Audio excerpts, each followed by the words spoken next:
What does the car feel like when you drive it without the diffuser? I don't notice any difference. Really? Yeah, really. I think, if you look at a wind tunnel data and they'll tell you how many pounds of downforce you have less, I don't feel that. What I can tell you is I went 14.7 seconds around Bristol Motor Speedway, which is hauling the mail, in my opinion.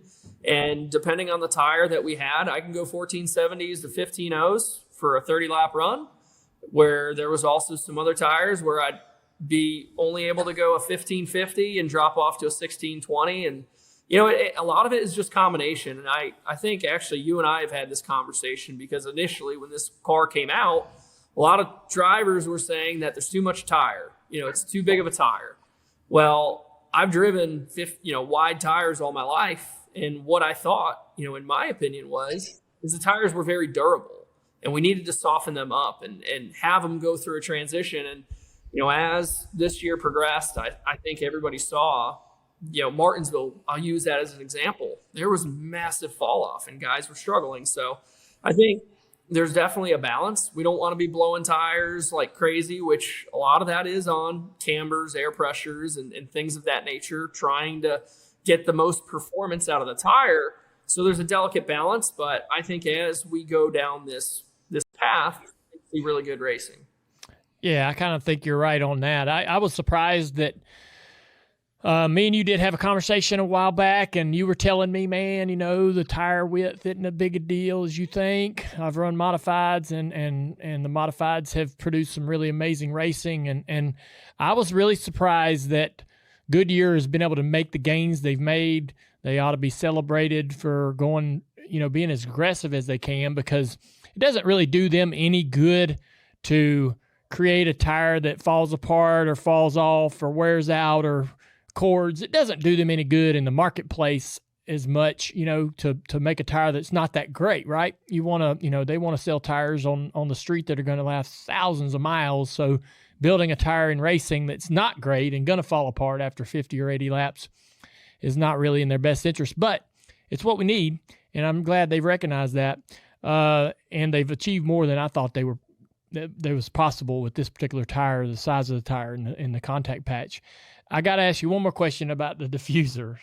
When you get behind somebody, right, and that's when we're finding the most, that's where I see personally watching these races, the most frustrating moment is when a guy can be much faster and drive up behind somebody and just totally lose the car. What do you believe is in your mind the best combination or the changes we could make to improve that as much as possible with what we have? Well, my opinion might be different from many drivers or many people that even work on these race cars, but I drive them, right? So, and I've formulated this opinion based off all the different types of race cars I've raced. And one thing I would say is when I got so I tested a USAC sprint car, an asphalt sprint car at Stafford. And when I throttled up in that car, which had 900 horsepower, but it was probably 1,800 pounds, I've never felt something like that. And it made you have to tip really easy to the point that on stickers, if I throttled up as hard as I would in my modified, I would have tire shake and you'd just be absolutely killing the tires. So to me, over time, and as we continue to go down this path, I'd like to see an increase in horsepower. But this is just generally my opinion because all we do, and like I said, it's my opinion, is when we take the rear diffuser off, you're just lowering the car, you're lowering the nose, I don't know all the things that are happening, Yep. But you're still going to fight the same problem. It's no different than when you watch a World of Outlaw sprint car.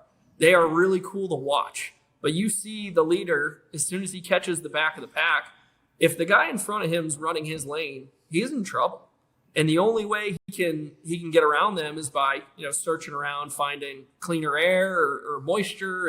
And that's how they pass. The difference that we have with what we've had in the past of a really durable tire is we can't make grip going other places because typically the top groove becomes the dominant lane. And when somebody's running that lane, you can't make enough grip in the bottom lane to get around him.